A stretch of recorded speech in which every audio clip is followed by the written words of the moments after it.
गोजौआव दावखोबा रावबो नायनो हाया आरोना। खुलुमबाय बयखौबो फिन खनसे गोदान भिडिअ बरायबाय। लोगोफोर बे समाव नोंथांमोननि गेजेराव मोनसे आपडेट लानानै फैलायबाय। नोंथांमोना बयबो सिनायखायो आरो बयबो मिथिखायो फेमास सासे मानसि पपुलार होननानै बुंजायो आरो ससियेल मिडियायाव बयजोंबो सिनायजायो। सानु खेमफ्राय बिथाङा शर्ट मुभिफोरबो बानायनाय नुनो आरो गोबां मिउजिक एलबामबो बिथाङा बानायो आरो बिथांमोना मोनसे टीमबो दंखायो बे ससियेल मिडियायाव रिल्स बानायनाय बा भिडिअ बानायनायनि। दा बिथांनि लाइफआव मोनसे दुखुनि सम, बिथांनि पार्सनेल लाइफआव माने दुखु गोनां बायदि जानानै फैदों जाहैदों। दा नोंथांमोना भिडिअखौ जोबजासिम मिस सानु खेमफ्राय बिथाङाथ' नोंथांमोना गासैबो सिनायखायो। बिथांमोना गोबां एन्टारटेनमेन्ट खालामनो हायो आरो गोबां मानसिजोंनो अनसायजादों आरो गोबां सापर्टबो मोनदों ससियेल मिडियायाव। दा फेसबुकआव बिथांमोना गोबां माने फेमास आरोना, फेसबुक माने इउटुबानो जा ससियेल मिडियायाव आरो गोबांथार माने बिथांमोना गावसोरनि टीमखौ लानानै गोबां रिल्स बानायो आरो शर्ट मुभियावबो नुदों आरो मिउजिक एलबाम भिडिअफोरावबो नुदों सानु खेमफ्रायखौ। दा बिथाङा मा जादों गासैबो बाथ्राफोरखौ बिथाङा पार्सनेल लाइफआव माबा मोनसे दुखुनि सम जादों होननानै बुंदों, नाथाय मानि थाखाय बेफोरबायदि जादों बेखौ क्लियारलि फोरमायाखै। थेवबो आं नोंथांमोननो नैबे ससे भिडिअ क्लिपखौ दिन्थिग्रोगोन जाय सानु खेमफ्राय बिथाङा गावनि जे दुखुनि खौरां बेखौ गावनि पेजनि गेजेरजों गाव भिडिअ खालामनानै फोरमायदों आरो। दा नोंथांमोना नैबे भिडिअ क्लिपखौ नायग्रो। आं जेब्ला गुबुननि न'खराव लिटरि न' मुसिनानै जानाय समाव आंखौ बयबो मोजां मोनोमोन। ओमफ्राय दिनै आङो अकस्मात ससियेल मिडियायाव ओंखारनानै भिडिअ बानाय बेराय भिडिअ बानायनानै आङो सोलिनो हानायखाय आंखौ रावबो नायनो मोजां मोनला। फाल्तु मा गाज्रि भिडिअ खालामदों आं, मा गाज्रि भिडिअ खालामदों? ना सोरनिबा बेरेखा थांनानै मावदों, ना समाजनि बेरेखा खामानि मावदों आं।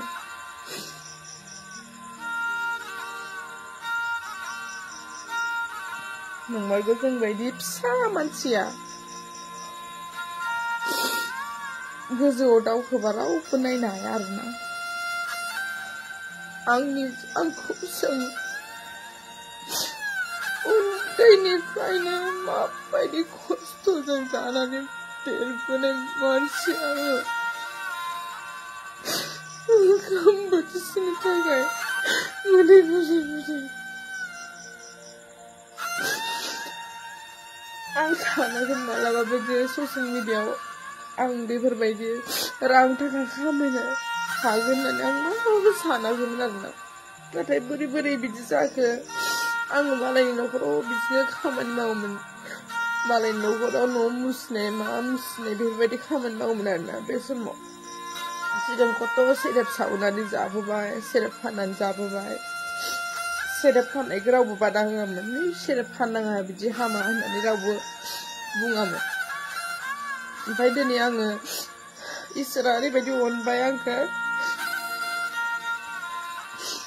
ओमफ्राय दिनै आङो ससियेल मिडियानिफ्राय 10 थाइसे थाइनै थाखा मोनो।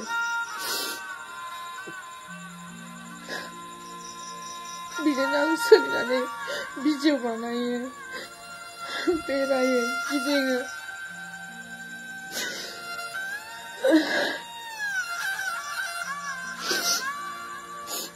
जास्ट एक्टिं देखायनाय जायो, जास्ट एक्टिं। बेयावनो ओरैबायदि गाज्रि नोजोर होनानै ओरैबायदि बुङो।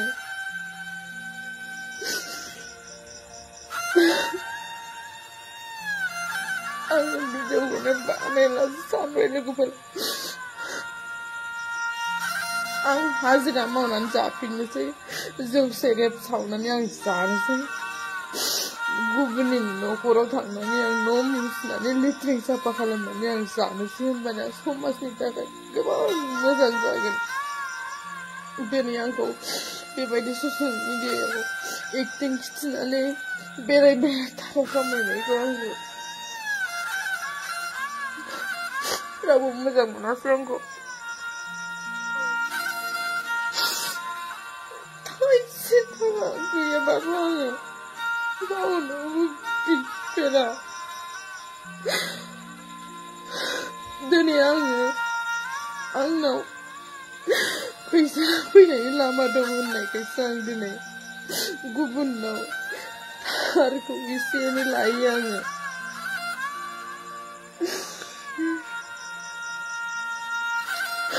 आंखौ दिनै गोदान गोदान गाननाय नुनायखाय नायनोनो हाला रावबो।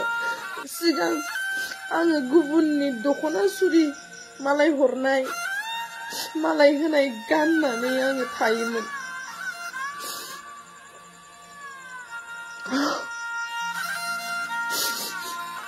ओरैबायदि समजों लोगोसे सोलायलांदों।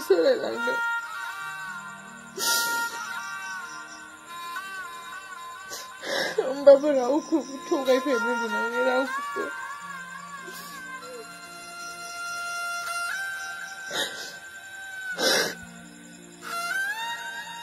मालाबानो आङो थैनायनि अनगा लामा जेबो नागिरना मोना। होमबाबो आङो नैबे गोसोखौ इसोरा आथिं आखाइ मोजां होदों होननानै आङो इसोरखौ धन्यबाद होननानै आङो थैजासिम इसोरा लागागौ मानि आङो मावनानै जागोन आंनि हानायखिनिखौ होननानै आङो साननानै थायो। आं जेना रावनिजोंबो मानसिफ्रा गाज्रि होनबाबो आं जेना होननानै आं दिनैसिम आं हाजार मानसिफ्रा गाज्रि होनबाबो आंखौ बयबो गोबाङानो आंखौ नंखाय दायावनो बहुद गाज्रि मोनो। जि दायखौ आं मावा बे दायखौबो आंनि सायावनो होजोबो।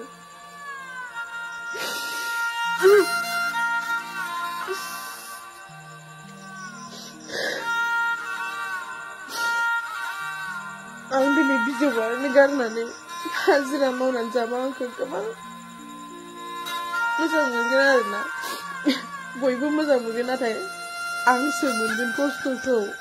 गुबुन आंखौ मोजां मोननानै मा जानो, खस्थ'खौ आंसो सहायनांगोन।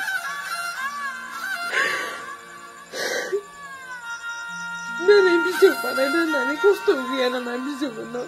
थ' सान्दुङाव थानाय दै गरदसिम गानथामबाबो मोनालासिनो बिजौ बानायो। मानो बानायो? शौकजों बानाया, फैसानि थाखायसो भिडिअ बानायो।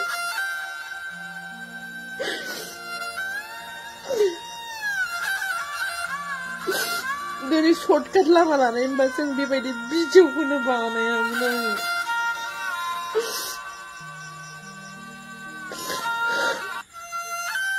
आं एथ' दुखु मोननाय मा बाथ्रा बुंनानै आं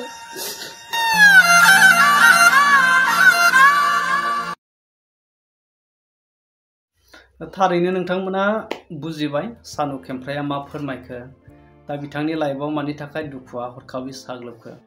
थ' गोबां समनिफ्राय बिथांमोननि जे चेनेलाव थांनानै नायोब्ला सानु खेमफ्रायनि फेसबुक पेजफोराव इउटुबफोराव थांनानै नायोब्ला बिथांखौ गोबां हेपिनेसआव थानाय बा गोबां रिल्सफोर बानायोब्ला गोबां रंजा खुसि बानायनाय नुयो, जोबोद इन्टारेस्टिंआव बानायनाय नुयो। नाथाय गोबां खुसि थाग्राया दिनै माने बेफोरबायदि दुखुनि मोदै बोहैहोनो गोनां जाखो। दा बे माने एसे डाउट जादों। जायफ्रा दिनै बिथांखौ सापर्ट खालामबाय, बिथांनि अडियेन्सफोर दङ, बिथांखौ नायग्रा दङ, सापर्ट होग्रा दङ, बिथांमोना सानदों, गोबां कमेन्ट कुइसन खालामहरदों, कमेन्टआव मा जादों, मानि थाखाय आरो इसेबां दुखु लानो गोनां गैया। दा नंगौ लाइफआव माने सुखुजों लोगोसे दुखुआ अराय सम थाफाखायो।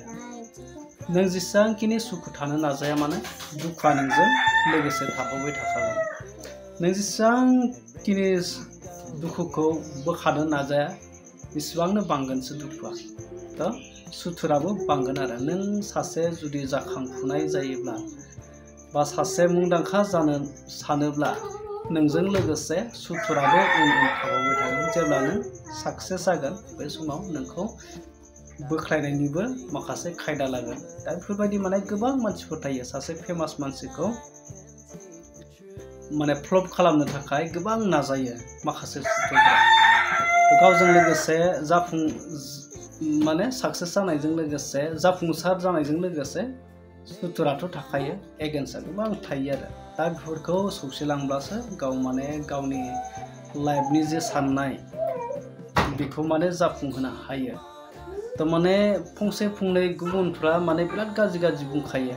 गाज्रि नङा, जिहेतु नों गाज्रि नङा, गाज्रि नङाब्लाबो गुबुनफ्रा नोंखौ गाज्रि नुयो।